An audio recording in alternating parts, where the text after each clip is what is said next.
Bonjour à toutes et à tous. Bienvenue dans ce deuxième webinaire d'une série de 4 sur les impacts du coronavirus en copropriété. Je m'appelle Adrien Vallat, je suis coordonnateur recherche et analyse au RGCQ et je vais animer la discussion ce soir. J'accueille avec nous Céline Corriveau, Madame Céline Corriveau, qui est gestionnaire de copropriété associée au groupe immobilier Celico. Et Maître Yves Papineau. Maître Yves Papineau est avocat émérite associé chez LGT Papineau Inc. Il est aussi membre du conseil d'administration du RGCQ. Avant de leur laisser la parole, je vais tout simplement décrire le programme de ces webinaires. Hier, on a eu le premier épisode qui portait sur les mesures de distanciation sociale qui sont en vigueur en copropriété. Ce soir, ça va porter sur les finances de la copropriété, l'impact du coronavirus sur les finances de la copropriété. La semaine prochaine, mardi 7 avril, on va avoir un épisode sur les questions techniques et le coronavirus. Donc là, on va parler des travaux, des inspections, sécurité incendie, ces sujets-là qui ont rapport plus au bâtiment. Et le jeudi 9 avril, on finira cette série avec un épisode sur comment prendre les décisions en copropriété en ce moment. On parlera d'assemblée, de résolution écrite et aussi de procédures pour la description des parties privatives. Donc, sans plus tarder, je vais souhaiter la bienvenue à nos deux conférenciers et poser une première question à Madame Corriveau. Nous sommes le 2 avril, donc la perception des charges communes pour le mois d'avril s'est faite en théorie hier. Comment est-ce que ça s'est passé dans les copropriétés que vous gérez? Très bien. Ça va bien aller. Il faut garder le moral. Très peu de gens à ce jour ont demandé à nous, à Celico, une réduction ou un mode de paiement différent, mais je crains que ça va venir. Il y en a déjà qui le demandent pour le mois prochain. Donc, c'est quand même récent. On est dans la 3e semaine. Je pense fortement que l'effet va se faire sentir à partir du mois prochain. Donc, il faudra évaluer à ce moment-là, cas par cas. Est-ce que vous avez déjà mis en place des mécanismes pour vous adapter à cette situation-là? En fait, les premières personnes qu'on doit sécuriser, c'est les conseils d'administration. Les conseils continuent par web. On doit maintenir la santé financière, l'entretien des bâtiments. Et les conseils d'administration, ils sont très inquiets, de ce virus-là, mais aussi du déroulement du reste. Puis le premier chapitre qui vient toujours dans les débuts de nos réunions, c'est la santé financière des syndicats. Alors, on a toujours nos quelques mauvais payeurs qu'on connaît dans nos syndicats, mais là, il y a des cas qui vont se rajouter. Et là, ils sont très inquiets à savoir qu'est-ce qu'on va faire avec ces gens-là, comment on va régulariser la situation parce que le syndicat a besoin d'argent. On doit payer des comptes qui, eux, n'arrêtent pas de rentrer. Hydro-Québec, gaz, l'entretien, la conciergerie, le paysagement, l'empiscine et j'en passe. Et donc, c'est des gros montants qui sortent automatiquement des comptes des syndicats à tous les mois. Donc, on ne peut pas se permettre de ne pas avoir d'entrée de fonds, soit le paiement des charges communes mensuelles. Alors, ils sont très préoccupés, les conseils d'administration, par ça. Et notre rôle, évidemment, c'est de les rassurer et de voir qu'est-ce qu'on va pouvoir faire pour les aider pour passer cette période-là. C'est ça, vous parliez là on reviendra plus tard sur les dépenses du syndicat, justement, les budgets, pourquoi est-ce qu'il faut quel argent continue de sortir en ce moment, est-ce que ça augmente ou est-ce que ça baisse? Mais vous évoquiez justement, puis là c'est peut-être une question pour vous deux, les mauvais payeurs réguliers et les gens qui ont de la difficulté en ce moment. Comment on fait pour les distinguer et quelle attitude on doit avoir vis-à-vis de tous ces gens-là? Je pense que Mme Corriveau a déjà répondu. Les mauvais payeurs, on les connaît, ce sont des habitués. Et généralement, les bons payeurs qui seront en difficulté temporaire vont communiquer avec le syndicat ou avec le gestionnaire et vont leur expliquer, écoutez, on est en difficulté temporaire, qu'est-ce qu'on peut faire? Je pense que les gens sont de bonne foi et les gens, la façon de procéder, ils la connaissent, c'est de contacter le créancier et de l'aviser et essayer de prendre un arrangement. De notre côté, on a déjà souligné certaines procédures qu'on pourrait faire. Exemple, on pourrait demander au client de payer la moitié de son frais et d'étaler ce qu'il doit sur une période subséquente, parce qu'on est tous d'accord, je pense, ou convaincus que ça ne durera pas 1 ou 2 mois, cette situation-là, malheureusement. Donc, il faut prendre les moyens, pour permettre aux syndicats de payer ses factures, mais on ne peut pas aléatoirement dire aux gens, payez pas. Ce qui nous est posé comme question, et on ne peut pas le faire.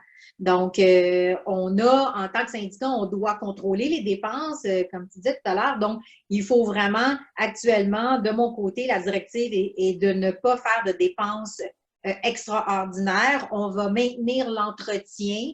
On sait qu'on va avoir des augmentations de coûts à cause de la COVID, à cause du virus, parce que l'entretien, donc, devra augmenter à certains chapitres. Mais de là à dire d'arrêter le paiement, évidemment, on ne peut pas. Ça, les gens comprennent. Ils comprennent pourquoi? Parce qu'ils bénéficient de ces services-là, les ascenseurs, l'électricité et tout. C'est eux qui en bénéficient bien plus que nous qui n'habitons pas dans ces immeubles-là. Alors, ils comprennent, mais je pense qu'il va falloir agir avec discernement, être à l'écoute de ces gens-là qui vont demander de l'aide. Ce ne sera pas de tout cœur qui vont nous demander cette aide-là, mais donc il va falloir vraiment, nous, les gestionnaires, être à l'écoute et vraiment faire du cas par cas. Si on continue là-dessus un petit peu, dans le concret, là, vous avez prévu donc des fois un paiement de moitié des frais de condo tout de suite et on reporte la suite. On parle bien, pour que ce soit clair pour tout le monde, pour tous les gens qui nous écoutent, on parle bien d'un report. Il n'y a pas d'annulation de frais de condo, ça n'a aucune incidence sur les sommes qui sont dues. Écoutez, on ne peut pas, il y a un budget qui a été décidé, il y a une consultation qui a été tenue, on ne peut pas renoncer aux charges communes, on ne peut pas dire aux copropriétaires, vous ne payez pas, mais les voisins payent. Alors, tout le monde devra éventuellement payer. La seule chose, comme disait Mme Corriveau, il faut trouver une façon que les charges soient payées, qu'on accommode les gens le plus possible, mais aussi que le syndicat fonctionne. Effectivement, dans un de nos syndicats, par exemple, on a une cotisation spéciale en cours pour le renflouement du déficit qu'on a eu au 31 décembre, mais aussi pour contribuer au fonds d'assurance. On est déjà bien en devant de la loi, on a déjà complété beaucoup plus que ce que la loi nous obligeait de faire. Alors, j'ai proposé au conseil d'administration pour donner une chance à tout le monde de faire le premier versement parce que c'est pour renflouer notre fonds d'opération, mais ensuite de reporter les paiements à une date subséquente. Donc, on ne les annulera pas, mais on va les reporter pour que tout le monde puisse respirer un petit peu plus. Donc, et ça, le conseil était bien d'accord et eux aussi soulagés. Il ne faut pas oublier que nos membres du conseil sont aussi propriétaires. Donc, il faut y penser. Vous savez, M. Vallat, comme vient de dire Mme Corriveau, il y a une question d'accommodement, mais il y a une question de logique, de gros bon sens. Aussi, si vous avez une cotisation, une contribution spéciale qui est demandée pour changer la fenestration au mois de juin, vous pouvez peut-être reporter la contribution parce que la fenestration, ils ne la changeront pas au mois de juin. Alors, je pense que chaque syndicat doit user de discernement, de créativité, trouver des solutions pour que la situation soit bonne pour tout le monde, mais c'en est une entre autres. Est-ce qu'on a besoin de continuer des cotisations pour des travaux qu'on sait qu'ils ne seront pas effectués à la date prévue? Je pense que la réponse est facile. Oui, c'est ça, exactement. Ça fait beaucoup de sens. La situation qui se présente aussi beaucoup en ce moment, vous le savez, tous les deux, vous en faites beaucoup, c'est la saison des assemblées. En ce moment, évidemment, il n'y a aucune assemblée qui se tient. Qu'est-ce que ça change pour les gens qui n'ont pas pu avoir leur assemblée annuelle et donc pas de nouveau budget? Est-ce que ça a un impact sur la perception des frais de condo, justement, tout ça? Ça ne change strictement rien. Ils sont obligés de continuer de payer le montant qu'ils payent actuellement jusqu'à ce qu'il y ait un nouveau budget. C'est clairement prévu à la déclaration de copropriété.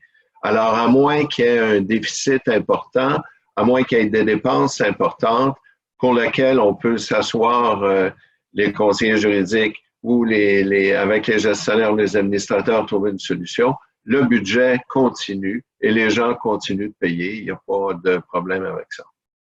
Et concrètement, c'est ça? Allez-y. Alors, la clé du succès va être la communication avec les copropriétaires. par n'importe quel moyen. C'est sûr qu'on ne peut pas faire du porte-à-porte, mais on se doit quand même d'aller visiter nos propriétés en gardant les distances, bon, évidemment en respectant toutes les consignes, mais on doit communiquer. Il existe 1000 façons aujourd'hui de communiquer. Il faut tenir les propriétaires au courant de ce qui se passe. J'en ai annulé des assemblées générales, j'en ai d'autres à annuler, donc il faut informer les propriétaires qu'est-ce qui est prévu par la loi, qui doivent continuer, et aussi les inciter peut-être, si votre syndicat veut l'offre, de payer par prélèvement automatique. Ça va éviter la manipulation des chèques, la poste et tout, un autre déplacement qui s'avère inutile à ce moment-ci. Mais encore une fois, la communication, ça va être la clé. C'est ça. Et concrètement, quand on poursuit le même budget qui a été voté un peu plus d'1 an auparavant, est-ce qu'il y a il n'y a pas d'avis de cotisation à redonner, ou est-ce qu'il faut le faire? Est-ce qu'il faut demander, est-ce qu'il y a des démarches particulières? Non, c'est le budget qui a été décidé par le Conseil se continue. Alors, il n'y a pas de nouvel avis de convocation, d'avis de cotisation, parce qu'il n'y a pas de nouvelles cotisations. Ce sont les mêmes qui se continuent. D'accord, parfait. Est-ce qu'il y a quelque chose à rajouter de votre côté sur les frais de condo? En fait, nous, de notre côté, on privilégie un 6 mois additionnel de chèque qui va nous amener au mois de septembre en espérant qu'on soit sorti de cette crise. Mais il serait vraiment difficile de demander ça à l'unité ou de 2 ou 3 mois, alors qu'on sait qu'avant de reconvoquer l'Assemblée, on a des bureaux de comptables qui ont de la misère, ne peuvent pas venir au bureau faire les vérifications de fin d'année. Donc, il faut changer vraiment notre façon de travailler pour être en mesure de livrer la marchandise. Donc, nous, on a opté pour 6 mois supplémentaires. D'accord. Si maintenant, on a parlé beaucoup des sommes qui devaient rentrer pour le syndicat, et maintenant les sommes qui doivent sortir. On a dit, donc évidemment, la plupart des travaux allaient être repoussés.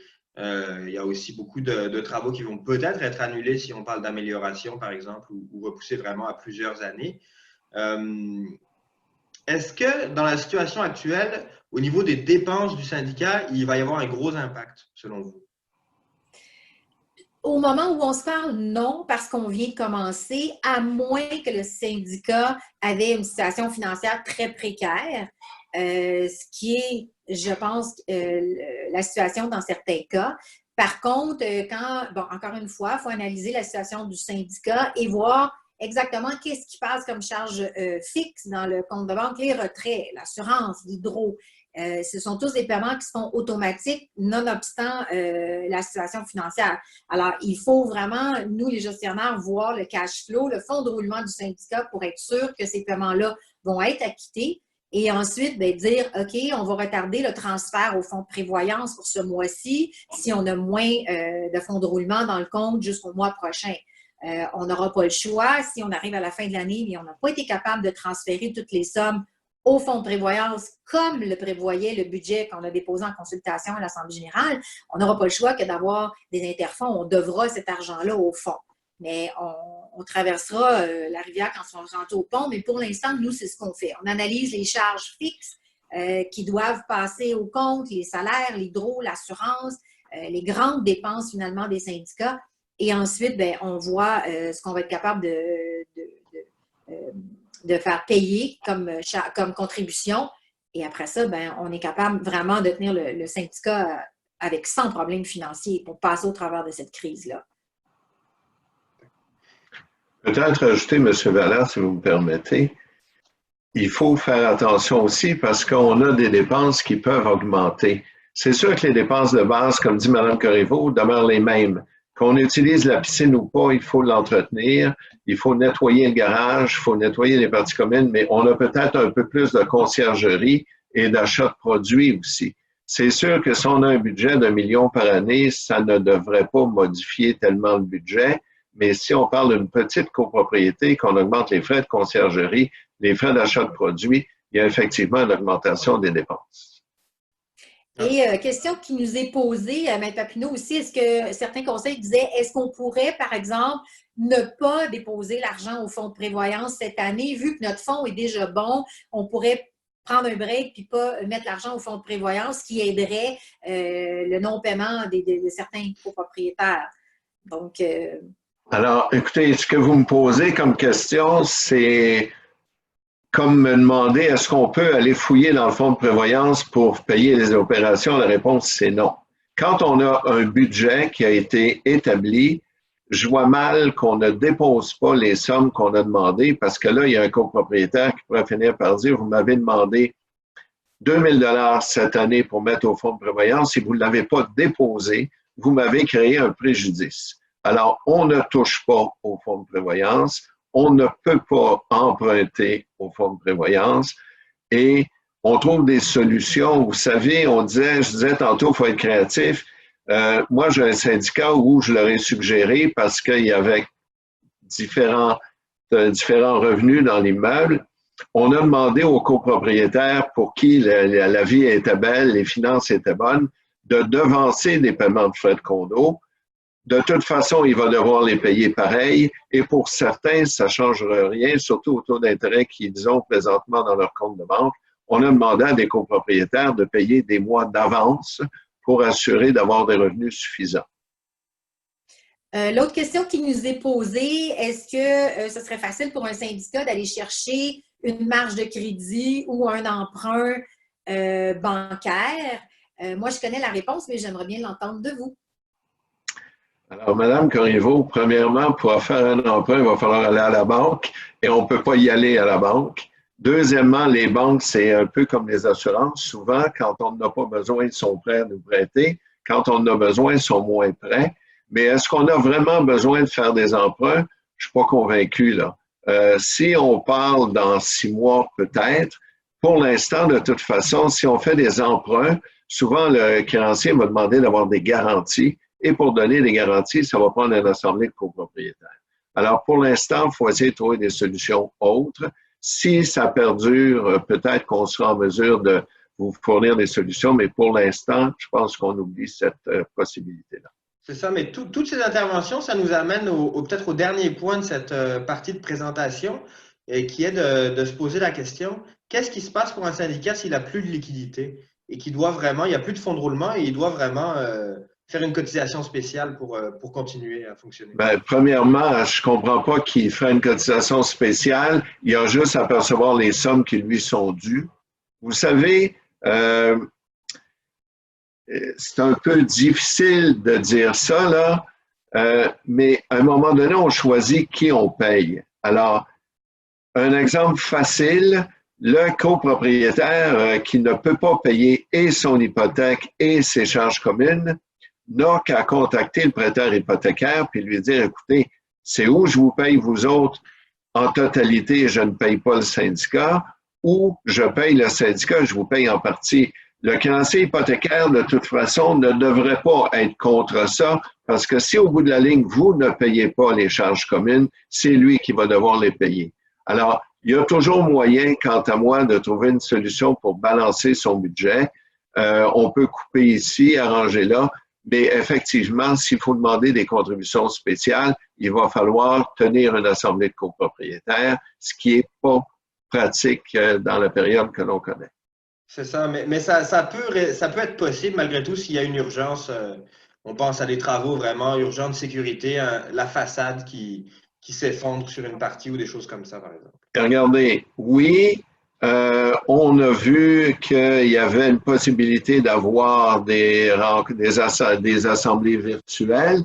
Le problème, quant à moi, c'est qu'il faut vraiment une urgence urgente et il faut être en mesure de la tenir, l'assemblée. C'est beau de dire qu'on peut la tenir de la façon virtuelle que l'on veut, mais encore là, on ne peut pas tenir une assemblée de 150 personnes avec ceux qui sont au Japon, ceux qui sont à Montréal, ceux qui ont un ordinateur, ceux qui n'en ont pas, une partie au téléphone. On va voter comment et on va consulter les gens comment. Alors, je pense qu'il faut être créatif avant de penser qu'il y a une solution facile et trouver des solutions beaucoup plus pratiques. C'est ça. Mais de toute façon, toutes ces questions-là, vraiment de prise de décision, on va y revenir la semaine prochaine dans notre webinaire consacré à ça, qui sera jeudi prochain, vraiment sur toutes ces questions de prise de décision en copropriété dans les conditions que nous vivons actuellement. Ça conclut la partie peut-être un peu plus présentation de notre webinaire. Et maintenant, on va passer aux questions que vous nous posez, parce que vous pouvez nous poser des questions En bas de votre écran, il y a une section Q et R. N'hésitez pas. Nous, on les voit. Je vais les lire. On va essayer de répondre au plus de questions possible. On va se donner un quart d'heure à 20 minutes à peu près pour ça. Je vous inviterai à rester vraiment sur le sujet des finances parce que les autres sujets vont être traités dans d'autres webinaires et on va essayer de vous donner le plus de réponses possible.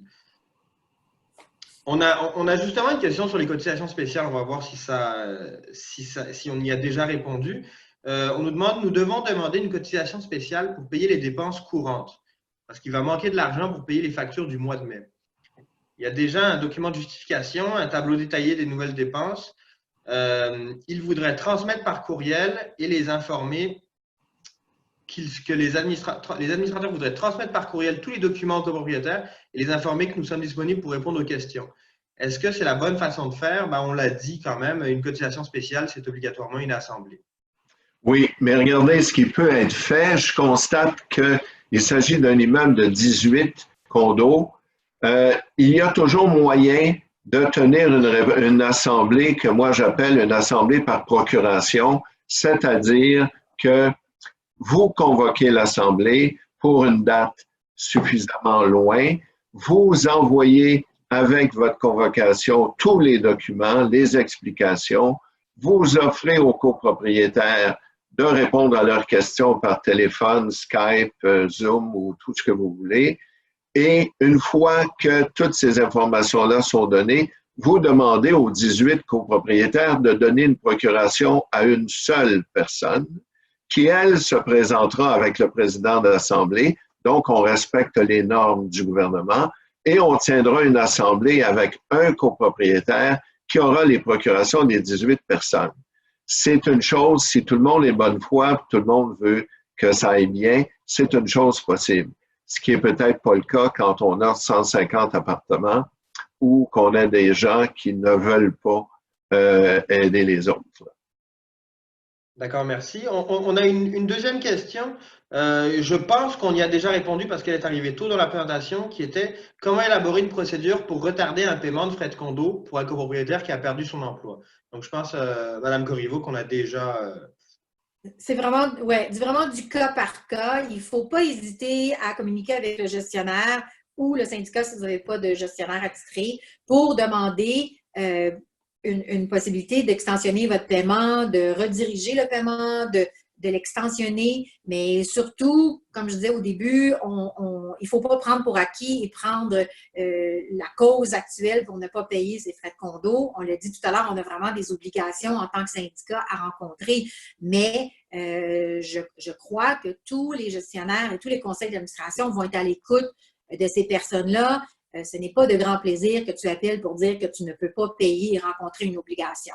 Alors, il y a quelque chose à faire au niveau du syndicat, puis il y a aussi quelque chose à faire avec les autres obligations que ces personnes-là ont aussi pour arriver à payer au moins une partie au syndicat de ces frais. Parfait. On nous pose une question, justement, on parlait d'être créatif pour prendre des décisions. Vu que le budget n'a besoin que d'une consultation en assemblée et non d'une approbation, on nous demande est-ce qu'on peut communiquer le budget par courriel pour consultation? Mais c'est parce qu'on pourrait, et c'est ce que je viens de dire, mais l'Assemblée doit se tenir quand même. Alors, il devra y avoir une personne physique à l'Assemblée qui aura des procurations, mais on ne peut pas juste envoyer un courriel, dire aux gens qu'est-ce que vous en pensez. Il doit y avoir une Assemblée qui se tienne. Parfait. Alors là, c'est une question qui est un peu plus dans mon jardin. On nous demande, un copropriétaire peut-il s'adresser au RGCQ pour obtenir un prêt? Il me semble qu'un programme de prêt existe. Alors nous, au RGCQ, on propose effectivement un programme de financement, mais c'est pour aider les copropriétaires quand il s'agit de financer les travaux du syndicat. Donc, ce n'est pas pour ces situations comme ça. On ne donne pas de prêt personnel au RGCQ. Là, c'est vraiment dans le cadre de travaux prévus par le syndicat pour aider les copropriétaires qui n'auraient pas les liquidités pour le faire, pour contribuer en temps et en heure. C'est ça. Alors là, une question, justement, pour revenir sur comment identifier les personnes qui seraient effectivement touchées financièrement par les conditions qu'on vit. En tant que gestionnaire immobilier, avons-nous la possibilité de demander des preuves à l'appui afin de s'assurer que la capacité de payer soit bien un résultat de la situation avec la COVID-19? Est-ce qu'on peut faire une enquête? Est-ce qu'on doit faire une enquête? Est-ce que c'est souhaitable? Moi, personnellement, je suis d'avis que, premièrement, on établit la procédure avec notre conseil d'administration parce qu'en tant que gestionnaire, on ne peut pas prendre cette décision-là seul. Mais une fois que la procédure est établie puis que notre conseil nous dit, écoute, négocie du cas par cas, comme je vous dis, je pense que la personne qui t'approche pour demander un report ou une division de son paiement, c'est pas des gaietés qui vont le faire. J'ai toujours espoir en la bonne foi des gens et je crois qu'on va passer tous au travers si tout le monde se tient ensemble. Et si dans un cas, dans un syndicat, il y avait plein de gens qui se mettraient à ne pas payer, ce sont eux qui vont perdre. C'est pas nous, on n'y habite pas dans leur immeuble, ce sont eux qui vont se retrouver dans vraiment de gros problèmes. Alors, si le syndicat autorise le gestionnaire à prendre des arrangements, ou le conseil pourrait aussi dire au gestionnaire, ben nous demande une preuve comme quoi il a demandé qu'il a perdu son travail, qui a été mis à pied à cause de la COVID, etc. Et à ce moment-là, ben, on agit selon les directives. Jusqu'à date, je n'ai pas de conseil encore qui me l'a demandé, tout dépendamment aussi de l'immeuble en question, des petits ou des gros, mais je n'ai pas de conseil encore qui me l'a demandé, mais ça pourrait être une option, effectivement. Maître Papineau? Ben, quant à moi, regardez, si vous voulez aller demander de ne pas respecter vos obligations, vous devez le justifier. Quand les avocats, nous, on va devant le tribunal, on doit faire la preuve de ce qu'on allègue. Alors moi, je vois mal qu'une personne soit offusquée, qu'on lui dise, écoutez, vous nous dites que vous avez perdu votre emploi, est-ce qu'on peut savoir quand, où, pourquoi, comment et qu'est-ce qui est arrivé? Alors, je ne dis pas qu'il faut faire une enquête et je ne dis pas qu'il faut aller trop creux et que les gens se sentent mal à l'aise, mais c'est à eux de faire la demande et à eux de faire la preuve de ce qu'ils allèguent. Parfait. Là, on a une question technique un peu et intéressante sur les arrangements de paiement. Si on fait un arrangement pour le paiement des frais de condo, même partiel, est-ce que le copropriétaire perd son droit de vote s'il y a une assemblée? Ben, premièrement, il perd son droit de vote s'il est plus de 3 mois en retard. Alors, et on sait que pour l'instant, il n'y aura pas d'assemblée. Alors, effectivement, si on revient à une assemblée qui peut se tenir et il y a des gens en retard, la loi prévoit qu'automatiquement, il est en retard. S'il est en retard, qu'il perd son droit de vote, on ne pourra pas lui donner un droit de vote parce que la loi nous dit que plus de 3 mois, on perd automatiquement notre droit de vote. Parfait. Une question sur le fonds de prévoyance. On nous dit, que se passe-t-il s'il faut réaliser des travaux urgents dans l'immeuble qui requièrent l'utilisation du fonds de prévoyance? Est-ce que le syndicat peut faire la dépense s'il y a suffisamment d'argent dans le fonds de prévoyance pour ces travaux-là? Ben, écoutez, la loi prévoit que le fonds de prévoyance sert à 2 choses. Le fonds de prévoyance sert aux réparations majeures et au remplacement. Alors, si on en est aux réparations majeures et au remplacement, c'est au conseil de décider, à moins qu'il y ait des améliorations ou des modifications. Mais si on ne fait que réparer un mur de briques qui est tombé et on repose pas nécessairement la même brique, mais le même genre de brique, il n'y a pas d'autorisation demandée au copropriétaire, c'est la décision du conseil. Parfait. Alors là, j'ai une question, on va voir ce que vous en pensez. Au sujet de la suppression pour 2 mois des frais communs, d'avril à mai 2020. Donc là, je ne sais pas si on parle de report ou de suppression vraiment. Les administrateurs ont demandé aux copropriétaires un vote sur ces questions et les copropriétaires ont accepté. Alors, je sais, il faudrait vraiment savoir si on parle vraiment de suppression, si ces cotisations-là disparaissent complètement ou si elles sont reportées. Mais c'est une question qui est complexe parce qu'on n'a peut-être pas toutes les informations, mais il y a un budget d'établi. Si l'Assemblée et le Conseil, d'un commun accord, tout le monde décide de modifier le budget et les avis de cotisation, il n'y a pas de problème. La seule chose, c'est qu'il faut quand même arriver à payer les factures rendues au mois de mai. Là. Oui, exactement. Le budget, il n'est pas fait pour le plaisir. Les dépenses, elles sont prévues normalement déjà, c'est ça. Effectivement. Une question, est-ce que le CA peut aviser la banque d'un propriétaire qu'il doit de l'argent au syndicat ou est-ce que c'est une information confidentielle? Et bah, ça, je le rajoute de mon côté, mais pourquoi est-ce que le syndicat voudrait informer l'institution financière d'un copropriétaire?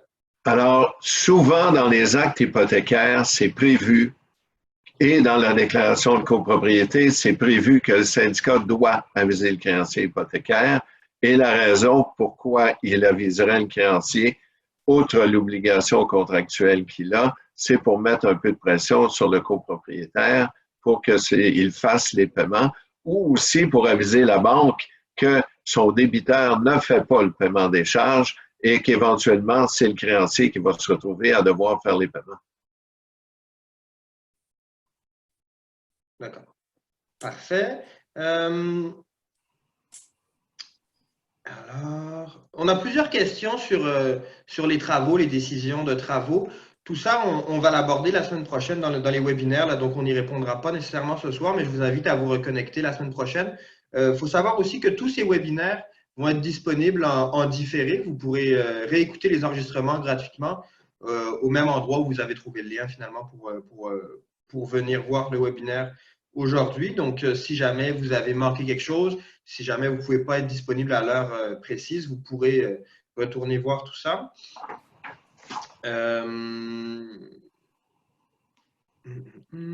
Je regarde les questions parce qu'il y en a beaucoup qui se ressemblent par rapport à celles auxquelles on a déjà répondu. Est-ce qu'on revient sur la notion d'assemblée par procuration dont vous parliez, M. Papineau? Est-ce qu'un administrateur peut être la personne qui a les procurations? Ça peut être n'importe qui. On a le droit de nommer qui on veut comme mandataire. Et de toute façon, si on veut éviter les conflits, tout ça, la procuration peut même indiquer comment le mandataire doit voter. Alors, si on n'est pas certain de la personne à qui on donne le mandat, on écrira sur la procuration, vous devez voter pour, contre ou vous abstenir de voter sur telle proposition. Alors, on a plusieurs questions. Là, je vais synthétiser, je vais faire un mélange de ces questions-là, puis peut-être pour vous deux, parce qu'il y a un côté relationnel et un côté légal. Qu'est-ce qu'on doit faire s'il y a des copropriétaires qui contestent la gestion du syndicat en ce moment et qui refusent de payer leurs frais de condo parce que soit ils pensent qu'on devrait couper, reporter les travaux, couper dans la sécurité, etc., etc. Toutes ces dépenses qu'ils ne trouvent pas essentielles pour l'instant. Et donc, ils refusent de payer leurs frais de condo. En fait, ce qui est essentiel pour nous l'est peut-être pas pour eux. Par contre, le syndicat doit suivre le budget qui a été approuvé et reporter des travaux non essentiels, c'est la chose à faire actuellement. Je ne pense pas que quelqu'un va s'amuser à refaire faire des murs ou de la décoration dans les corridors, même si c'était prévu, alors qu'on ne peut pas le faire.